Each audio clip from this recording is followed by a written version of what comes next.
Hello, this is my 5th devlog about an RPG game that I'm currently working on. This time I've worked on extending the map and also adding new biomes to the game.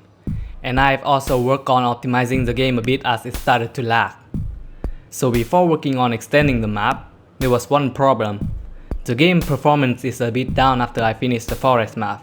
So I think it lagged out because all the new things that were added in. And since I'll probably add more and more stuff later on, I had to work on optimizing the game somehow. There's one optimization technique that I see a lot of games use it, and that's chunking. You can see games like Minecraft uses this, and basically what it does is sorting things into smaller chunks. Normally you would have to check for every single object if they need to be rendered or updated. But when using chunking, you only need to check if certain chunks need that.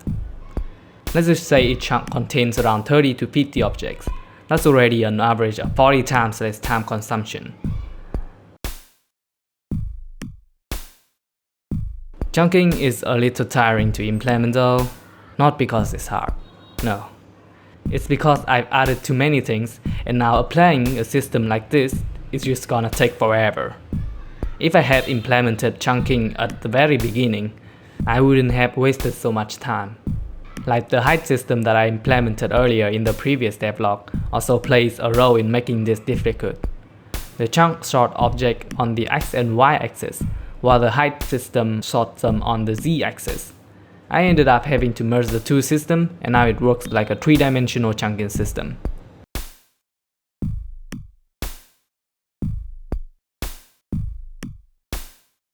So now when you add a new object, it will check which chunk it should be in, and if that chunk does not exist, it will create a new chunk for that object.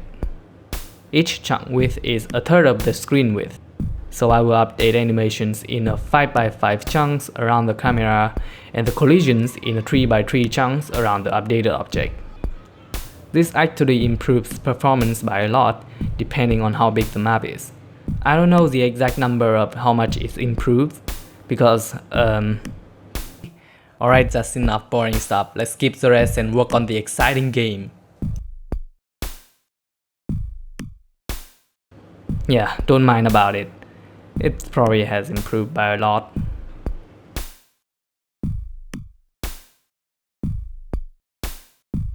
I've also changed the saving system a bit, mostly on the map saving system.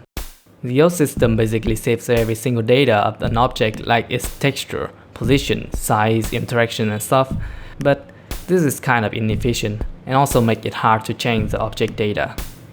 So since data repeats a lot, like many objects having the same size, same texture, same interactions and so on, I created an ID system. This ID system basically tells what kind of object that is.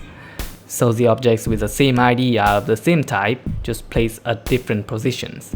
Same with the entities, the items and other stuff. And this helped lowering the save file size by a lot. Basically, I'm trying to make the game read the file faster and lower the loading time.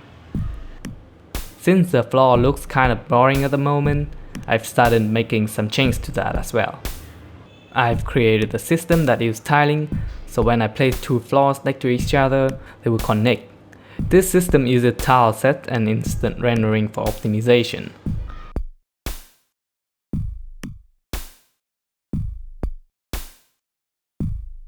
For the tile set, I split the floor texture into 9 parts.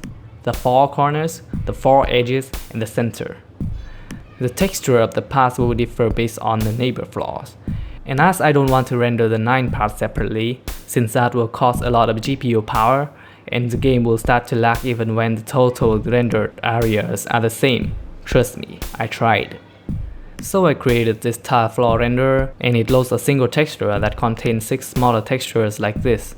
It uses a VAO that I manually typed in and looks like a complete mess.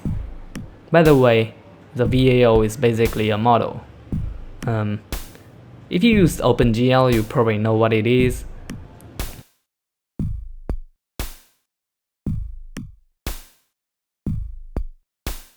And since every floor uses the same model and texture, I use instant rendering and now the game runs smoothly again. Yay! I've also added a floor painter to help placing down those kind of floors faster and easier. So now it's finally time to extend the map. The first map is a village. It's a village based in the forest, so I'm using trees and grass in the forest map for this. The second new map that I added in is a swamp, and there's nothing special about it. It looks very similar to the forest map. The third map is a temple, and I've already made the texture of all the walls. After upgrading the map editor a bit again, I can finally quickly build this map. So yeah, this is the backbone of this map. Once I have other features down, I will start adding traps, decorations and stuff later on. And the fourth map is this snow mountain. Here I used the height system that was implemented in the previous devlog. Woo! And that's all the map I added this time. According to the story,